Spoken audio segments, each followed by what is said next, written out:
Hello guys, good morning. Welcome back again. उसके होने से शुरू करते हैं सीधा स्टोरी से। कुछ दूरियां आवाज़ नहीं करती, वो बस घर के कमरों में फैल जाती हैं या हवा में घुल जाती हैं और इंसानों को अपने ही घर में अजनबी बना देती हैं। मीरा खन्ना, जिसको सुबह की पहली किरण में यही महसूस हो रहा था। मीरा की नींद आज भी अलार्म बजने से खुलती है। उसका वही रूटीन था, लेकिन घर अलग था। कोई आवाज़ नहीं, कोई शोर नहीं। आमतौर पर आरव भी इस वक्त खुद में ही खोया रहता, लेकिन आज नहीं। मीरा उठकर सीधे हॉलवे की तरफ आती है और आरव को देखने लगती है। वही आरव जो काउच पर बैठा हुआ था। उसकी टॉय कार भी उसी के पास रखी हुई थी, लेकिन वो अभी उसके साथ खेल नहीं रहा था। आरव को अपनी उस टॉय कार से शुरू से ही बहुत लगाव था। मीरा दूर से ही खड़े आरव को बस देखती रहती है और खुद से ही कहती है, इसका इतना शांत रहना नॉर्मल नहीं है, मुझे कुछ तो करना होगा। और ये कहते हुए मीरा आरव के पास जाने लगती है। तभी मीरा बहुत प्यार से गुड मॉर्निंग। आरव जैसे ही मीरा की आवाज़ सुनता है, वो अपना सिर उठाकर बस उसे देखता रहता है। वो कोई रिस्पॉन्स नहीं करता। वहीं मीरा जो अब काउच पर आकर उसके पास बैठने की कोशिश करती है। आरव को जैसे समझ आता है, वो थोड़ा खिसक कर पीछे की तरफ हो जाता है, बस थोड़ा सा। लेकिन मीरा के लिए आरव की ये हरकत किसी झटके से कम नहीं थी। मानो उसका दिल टुकड़ों में बिखर के वहीं गिर गया हो और वो फिर से बस वहाँ से खड़ी हो जाती है और सोचने लग जाती है, आरव क्यों तुम मुझे खुद से दूर कर रहे हो। मीरा आज आरव की इस हरकत से बहुत ज़्यादा डर गई थी। वही नंदिनी दूर खड़ी डोरवे से ये सब देख रही थी और वो मीरा के पास आकर कहती है, मैम, आरव का ये रिएक्शन एक्सपेक्टेड था। नंदिनी ये कहकर अपनी नज़रें नीचे झुका लेती है। मीरा नंदिनी की तरफ एक बार भी नहीं देखती और वो बस खुद को और नंदिनी को दिलासा देने के लिए कह देती है, ही इज़ फाइन। तभी नंदिनी थोड़ा डरते हुए, मैम, जो बच्चे फाइन होते हैं वो बोलते हैं, बात करते हैं, खेलते हैं, लेकिन आरव ऐसा नहीं है। ये चुप है, शांत है। मीरा जैसे जैसे नंदिनी की बात सुन रही थी, उसके हाथों की मुट्ठियाँ बस खुद में कसी जा रही थी। वहीं दूसरी तरफ अनन्या, जिसने कल के मीरा के बिहेवियर से खुद को एक बाउंड्री में कैद कर लिया था। उसने ये डिसाइड कर लिया था, no unnecessary movement, no looking towards play area, no lingering pauses. वो अब ये मान चुकी थी कि उसे उस बच्चे के पास नहीं जाना। वो ऑफिस आएगी, उसकी दुनिया स्क्रीन और कीबोर्ड तक सीमित रहेगी। लेकिन किसको पता था कि इमोशंस रूल फॉलो करते हैं? बिल्कुल नहीं। अनन्या का ध्यान बार बार आरव के उस खोए से फेस पर जाए जा रहा था और लगभग 4 घंटे लगातार काम करने के बाद कॉफ़ी ब्रेक पर उसकी नज़र अनजाने में ही उस ग्लास वॉल की तरफ चली जाती है, जहाँ आज प्ले एरिया बिल्कुल खाली था। वो अपनी नज़रें दौड़ाकर चारों तरफ देखती है, लेकिन उसे वहाँ कोई नहीं दिखता। तभी वो खुद से कहती है, अच्छा, ये ही सही है। शायद अनन्या समझ चुकी थी कि ये प्ले एरिया आज क्यों खाली है, लेकिन उसका दिल इस बात को एक्सेप्ट करने के लिए तैयार ही नहीं था। वही मीरा, जो कहीं से मीटिंग ख़त्म करके ऑफिस पहुंच जाती है। मीरा के लिए मीटिंग्स, कॉल्स, नंबर्स, सब कुछ एफिशिएंट था। वहीं मीरा जब कॉरिडोर से गुज़र रही थी जहाँ से प्ले एरिया साफ दिखता था, आज वो उधर की साइड बिल्कुल नहीं देखती। मानो अगर उसने एक बार प्ले एरिया देखा तो शायद उसके अंदर कुछ टूट जाएगा। नन्ही रॉय भी उसी के साथ साथ चल रही थी। नन्ही शायद समझ चुकी थी नीरा के फेस एक्सप्रेशन देखकर। तभी नन्ही, मैम आरव का स्कूल फीडबैक आया है। मीरा जैसे ही आरव का नाम सुनती है वो एक सेकंड के लिए रुक कर कहती है, लेटर। नंदिनी मीरा का जवाब सुनकर एक सेकंड के लिए पॉज ले लेती है।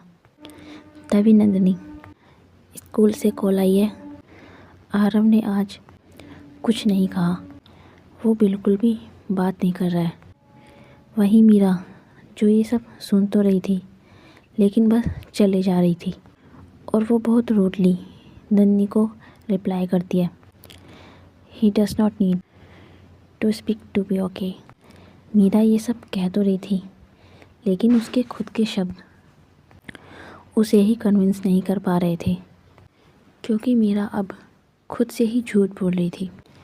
वहीं आरव के स्कूल में आरव की टीचर आरव के पास बैठी हुई थी। वो बहुत लंबे टाइम से आरव को ऑब्ज़र्व कर रही थी। तभी टीचर, आरव आज तुमने ड्रॉ नहीं किया, देखो तुम्हारा पेपर बिल्कुल ब्लैंक है। आरव टीचर की बात सुनकर पहले तो पेपर को देखता है और फिर अपनी पेंसिल को, लेकिन कुछ करता नहीं है और बस पेपर को फोल्ड कर देता है। टीचर आरव का बिहेवियर देखकर कुछ नहीं कहती, बस एक नोट बना देती है। वहीं दूसरी तरफ अनन्या जो अपने डेस्क पर बैठी हुई थी और वो वहाँ बैठे हुए बस अपनी एक नोटबुक में एक रैंडम सर्कल बना रही थी। अनन्या के अंदर एक अजीब सी बेचैनी उठ रही थी और अजीब से सवाल, और वो खुद से ही कहती, अगर मेरी वजह से वो बच्चा, नहीं नहीं नहीं। और वो ये कहते हुए अपना पेन अपनी नोटबुक के ऊपर रख देती है और फिर खुद से ही कहती है, अगर ये सच हुआ तो, नहीं मैं ये नहीं सोच सकती। पता नहीं क्यों लेकिन अनन्या आरव के गिल्ट में बस खो रही थी। उसकी गिल्ट उसे परमिशन नहीं दे रहा था कि वो आरव के बारे में ना सोचे।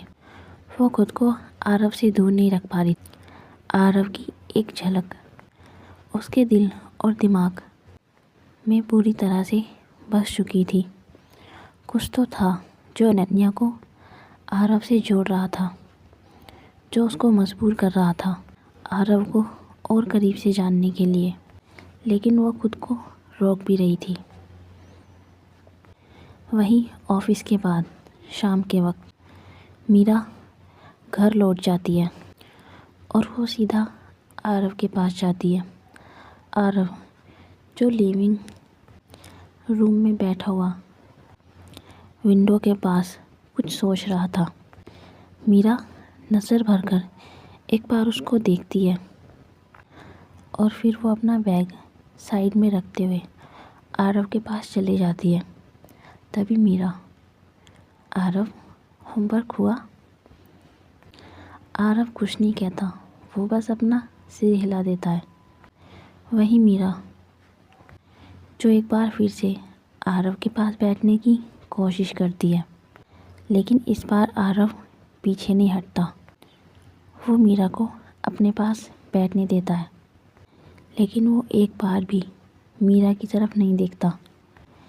ये कहीं ना कहीं मीरा को और ज़्यादा दर्द दे रहा था।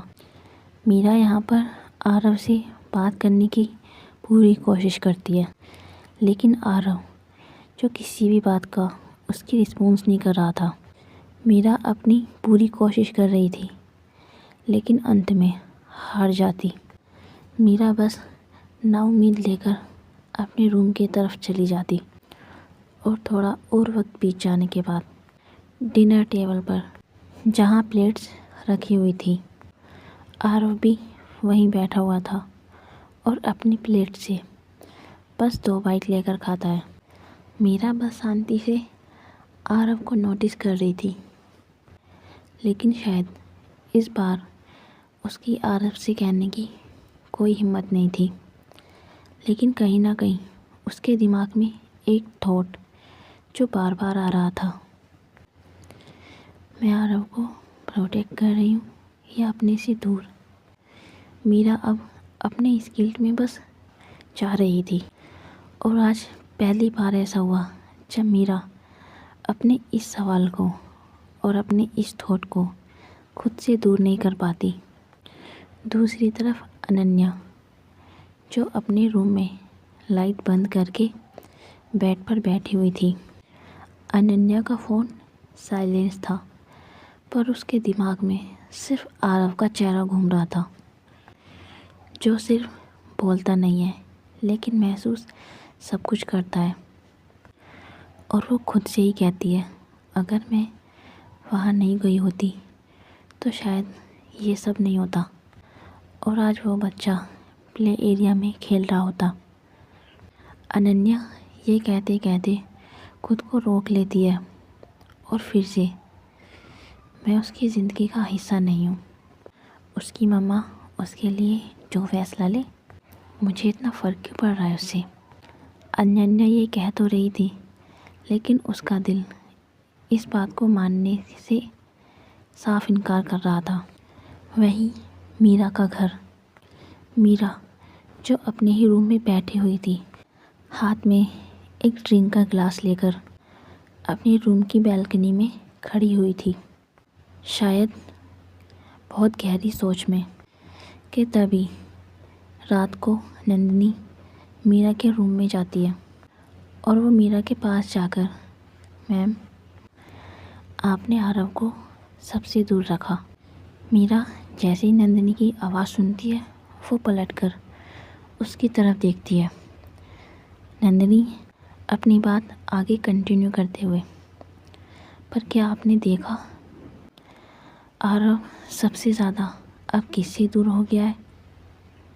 नंदिनी की बात सुनकर मीरा का दिल मानो अंदर से और ज़्यादा टूट गया हो और वो अपने ड्रिंक के गिलास से एक सिप लेती है। जैसे ही मीरा ड्रिंक का सिप लेती है, वो अपनी आंखें बंद कर लेती है, क्योंकि उसकी आंखें अब थोड़ी गीली हो चुकी थी। नंदिनी ये समझ चुकी थी, इसलिए वो वहाँ से चली जाती है। शायद उसे मालूम था मीरा को अभी और वक्त की ज़रूरत है, और शायद उसे ये भी मालूम था कि मीरा ऐसा क्यों कर रही है। मीरा ने क्यों आरव को सबसे दूर रखा, क्यों उसे सबसे प्रोटेक्ट किया, जिस वजह से आज आरव मीरा से भी दूर हो गया। आरव महज 4 साल का बच्चा था। वही मीरा जो बैल्कनी में खड़ी तो थी, लेकिन उसकी नज़रें दूर किसी सुनसान शहर को देख रही थी। कभी कभी गार्जियन बनना ये डिसाइड करना होता है कि डर किसका है, बच्चे का या अपने का। और मीरा पहली बार इस सवाल के सामने बिल्कुल अकेली खड़ी हुई थी। वहीं नेक्स्ट डे ऑफिस में, आज का दिन ऑफिस का एक अलग ही दिन था। मानो सब कुछ स्लो चल रहा हो। कीबोर्ड्स की आवाज़ें जो बहुत धीमी थी, फ़ोन जो सबके साइलेंट थे। वहाँ के लोग काम तो कर रहे थे, पर सबकी नज़रें बार बार उस डेस्क की तरफ जा रही थी जहाँ एक बच्चा चुपचाप बैठा हुआ था। वहीं आरव जो डेस्क के नीचे घुटनों को अपने सीने में लगाए बैठा हुआ था। उसकी टॉय कार उसके हाथ में थी, लेकिन वो उसे चला नहीं रहा था, बस अपनी छोटी छोटी उंगलियों से उस कार के ऊपर बनी लाइंस को ट्रेस कर रहा था, जैसे वो अपनी ही दुनिया किसी स्केल से नाप रहा हो। वहीं अनन्या, जो दूर से बार बार आरव को नोटिस कर रही थी, कैसे वो अपनी कार को छू रहा है, कैसे वो डेस्क की लेग को बार बार टच कर रहा है। जब अनन्या से रहा नहीं जाता, वो अपनी डेस्क से उठकर सीधा आरव के पास चले जाती है और वो जाकर आरव के पास फ्लोर पर नीचे ही बैठ जाती है। वो अपनी पीठ वॉल से लगाकर बैठी हुई थी और वो बस आरव को बहुत ही शांत नज़रों से देख रही थी। ज़रूरी नहीं कि हमेशा बच्चों के साथ खेला जाए, कभी कभी शांत रहकर ही, सिर्फ उनके साथ बैठकर ही उन्हें खुशी मिलती है। और बहुत देर बाद अनन्या धीरे से कहती है, तुम थक गए होगे। आरव ये सुनकर कोई जवाब तो नहीं देता, लेकिन अपनी कार को थोड़ा और पास करके खींच लेता है। अनन्या समझ गई थी कि वो फिर से कहती है, तुम यहीं रह सकते हो, मैं हूँ यहाँ। अनन्या ने सिर्फ इतना ही कहा था कि आरव अपना सर उस डेस्क की लेग्स पर रख देता है, जैसे वो रिलैक्स होने की कोशिश कर रहा हो। और कुछ ही सेकंड बाद आरव थोड़ा ही सही, लेकिन अनन्या के पास खिसक जाता है। ज़्यादा नहीं, बस बहुत थोड़ा सा, इतना कि आरव का शोल्डर हल्का सा अनन्या के दुपट्टे को छू सके। अनन्या ये देखकर कोई रिएक्ट तो नहीं करती, बस वो बैठी रहती है। वहीं दूर खड़ी ग्लास वॉल के उस पार मीरा खन्ना, जो अभी भी खड़ी हुई थी। मीरा की मीटिंग्स मिस हो चुकी थी, उसके कॉल्स इग्नोर हो चुके थे, लेकिन वो बस वहीं खड़ी थी। उसकी नज़र उन दोनों पर अटक चुकी थी। मीरा आज घूर कर तो नहीं देखती, वो बहुत शांत सी नज़रों से दोनों को देख रही थी। और वो फिर खुद से ही कहती है, उसने नहीं, मैंने ही रोका था उसे आरव के नज़दीक जाने को। और जैसे ही मीरा ये बात कहती है, उसे रियलाइज़ होता है इस चीज़ का, कि तभी एक बार और मीरा को एक फ्लैशबैक होता है, जहाँ रिया की टूटी हुई आवाज़ उसके कानों में गूंज उठती है। अगर वो किसी के पास जाए तो उसे वहाँ जाने देना, उसे रोकना मत। और जैसे ही ये फ्लैशबैक ख़त्म होता है, मीरा को खुद के अंदर एक वीकनेस होती है और मीरा खुद को बहुत संभालने की कोशिश करती है। वहीं अनन्या, जो आरव से बिल्कुल नॉर्मल टोन में पूछती है, तुमने लंच किया? आरव ये सुनकर अपना सिर ना में हिला देता है।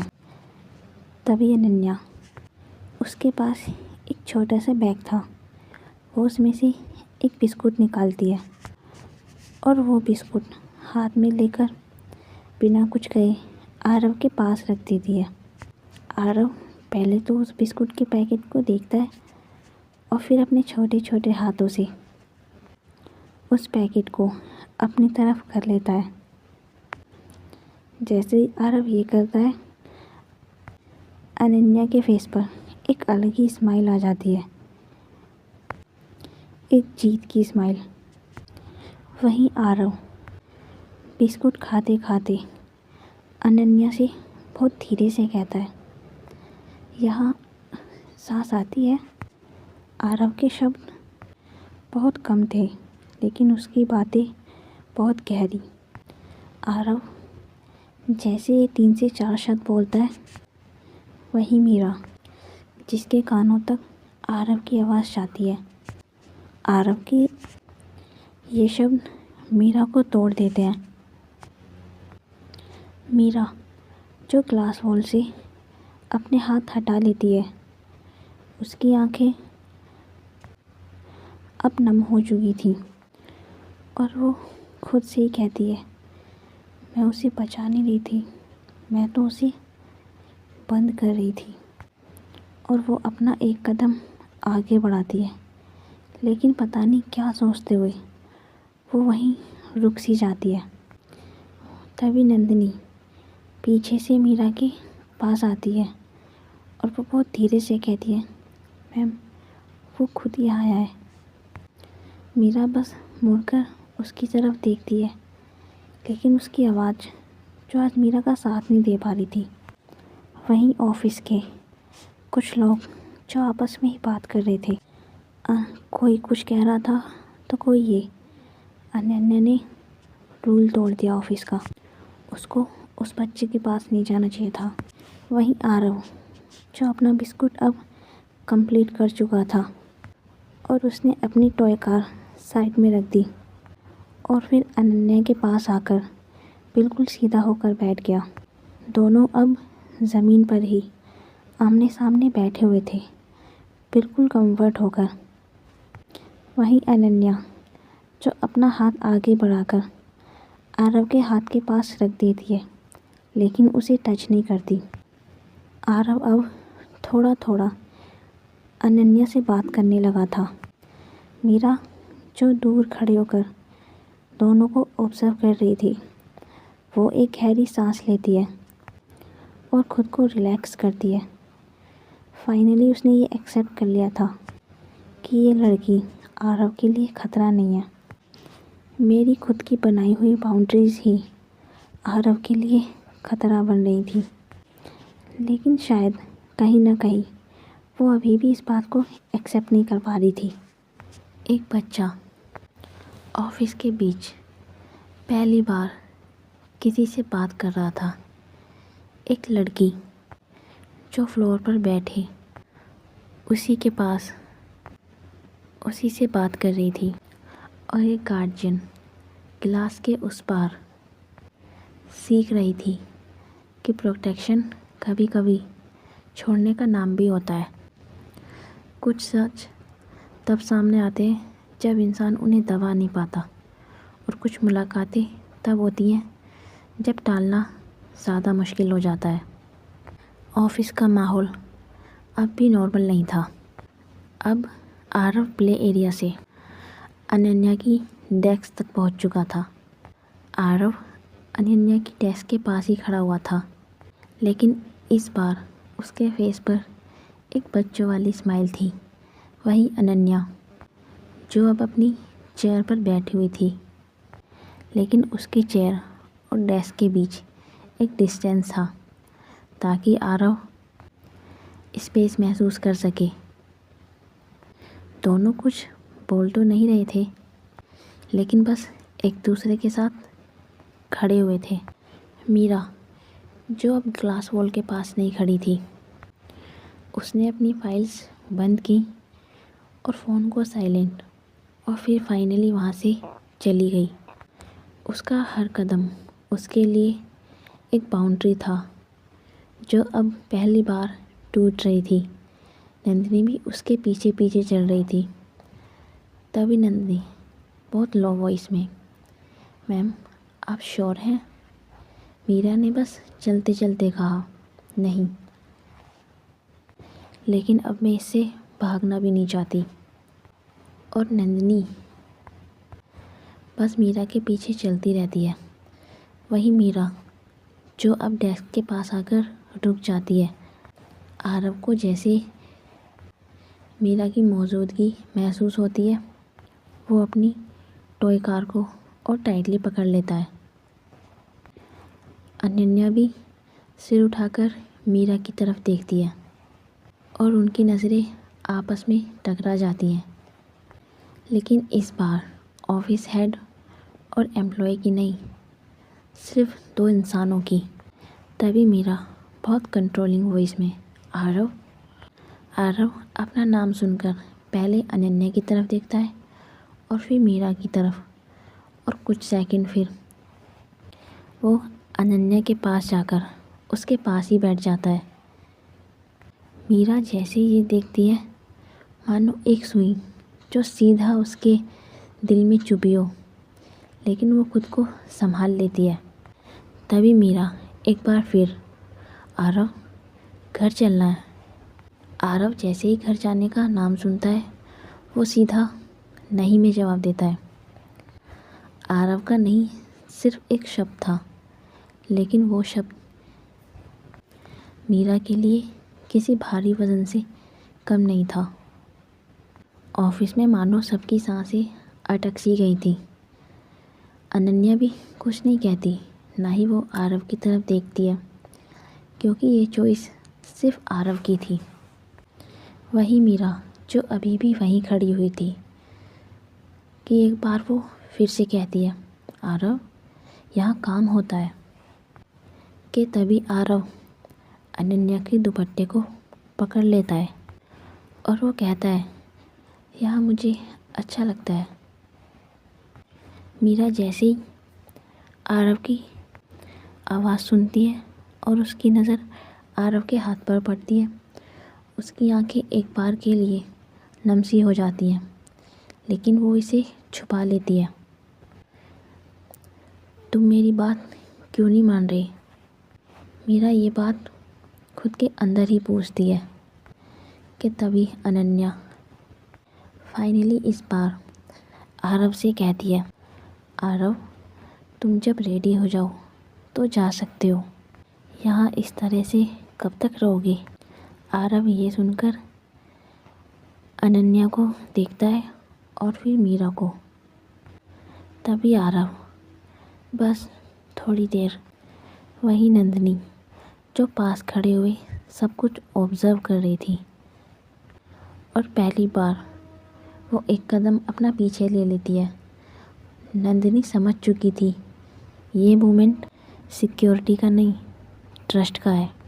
वहीं मीरा एक डीप ब्रीथ लेती है और कहती है, तुम्हें उसके पास रहना पसंद है?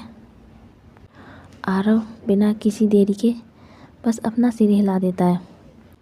वही मीरा जो बहुत सीरियस होके आरव को देख रही थी और वो फिर कहती है, आरव तुम्हें पता है लोग छोड़कर चले जाते हैं। आरव पहले तो शांत रहता है और कुछ देर बाद कहता है, पर ये नहीं जाएगी, इन्होंने प्रॉमिस किया है। आरव की ये बात मीरा के दिल पर और गहरी कर जाती है। आरव की इस बात से ऑफिस का शोर एक पल के लिए मानो रुक सा गया हो और वो अपनी नज़र अनन्या पर डालकर उसे देखती है। लेकिन इस बार कोई गुस्सा नहीं, कोई वार्निंग नहीं, सिर्फ एक सवाल। कि तभी वो अनन्या से कहती है, तुम मुझे क्या देती हो जो मैं नहीं दे पाती?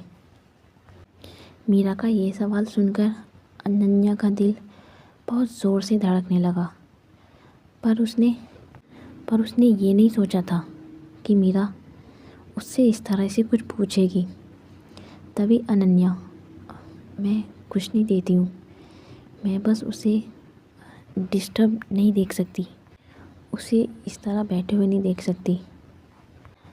अनन्या का जवाब सुनकर मीरा की आंखें बंद हो जाती हैं, क्योंकि ये जवाब उसके लिए सबसे मुश्किल था। कि तभी आरव जो अब अनन्या के दुपट्टे को थोड़ा और पकड़ लेता है। इस बार वो अनन्या के दुपट्टे को अपनी मुट्ठी में भर लेता है और आरव की ये हरकत मीरा के लिए किसी शौक से कम नहीं थी। आरव ने पहली बार अपने लिए किसी इंसान को चुना है, वो इंसान जो 4 दिन पहले ही इस ऑफिस का हिस्सा बना था। वहीं मीरा जो अब अपना सिर झुका लेती है और वो मन ही मन सोचती है, शायद मैं इसे सिर्फ प्रोटेक्ट नहीं कर रही थी, मैं बस खुद को कर रही थी। और वो ये सोचते हुए आरव के पास नीचे बैठने की कोशिश करती है। अनन्या जैसे ही मीरा को इस तरह देखती है, उसके सोचने की क्षमता मानो वहाँ ख़त्म सी हो गई। वो ना खड़ी हो पाती है और ना ही वहाँ बैठ पाती है। वो बस खुद को थोड़ा पीछे कर लेती है। वहीं मीरा जो अनन्या के इस बिहेवियर को नोटिस कर लेती है।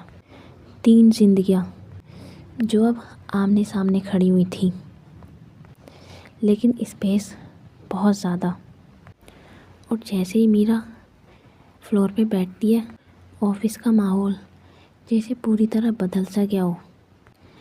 वही नंदिनी जो पीछे खड़ी चुपचाप इस सीन को देख रही थी। नंदिनी शायद इस बात को एक्सेप्ट कर चुकी थी कि मैम की सबसे बड़ी प्रोटेक्शन सिर्फ ये लड़की हो सकती है। और जैसे ही वो इस बात को एक्सेप्ट करती है, उसके फेस पर एक स्माइल आ जाती है और वो बस अनन्या को बहुत ध्यान से देखने लगती है। कभी कभी गार्जियन बनना ये डिसाइड करना होता है कि बच्चे का हाथ कब पकड़ना चाहिए और कब छोड़ देना चाहिए, ताकि वो खुद चल सके। और मीरा इस दिन पहली बार ये सीख रही थी। कुछ पल इतने भारी होते हैं कि उनके बाद आवाज़ निकालना थकान लगने जैसा होता है। मीरा अब हार मानकर वहाँ से चली जाती है। वहीं आरव जो अनन्या की डेस्क के पास अभी भी बैठा हुआ था, टॉय कार अब उसके हाथ में नहीं थी, वो अनन्या के बैग के पास रखी हुई थी, जैसे एक भरोसे की चीज़ जिसे अनन्या को सौंप दिया गया हो। मीरा जो एक बार फिर से वहीं पास आकर खड़े हो जाती है, लेकिन इस बार किसी अथॉरिटी के साथ नहीं, बस एक थकान के साथ। वहीं अनन्या जो अब अपनी स्क्रीन लॉक कर देती है, लेकिन अभी वो अपनी चेयर से उठती नहीं है कि तभी मीरा बहुत धीरे से, मिस, ऑफिस ऑलमोस्ट खाली हो गया है। अनन्या मीरा की आवाज़ सुनकर बस अपना सिर हिला देती है। हाँ, वही आरव जो समझ चुका था कि अब जाने का वक्त आ गया है, और वो खुद ही अपना बैग उठाकर चलने लगता है। मीरा आरव को देखती है लेकिन रोकती नहीं, क्योंकि ये भी एक चेंज था आरव के अंदर। वही मीरा पीछे से, घर चलना है? आरव मुड़कर जो अनन्या की तरफ देखता है और फिर मीरा की तरफ। तभी आरव, हाँ, लेकिन साथ में। मीरा ये सुनकर कुछ सेकंड का पॉज लेती है और फिर कहती है, साथ। तो गाइस, आज के लिए इतना ही। मिलते हैं नेक्स्ट पार्ट में। तब तक आप अपना और अपने चाहने वालों का ध्यान रखें और चैनल को सब्सक्राइब करना ना भूलें। बाय।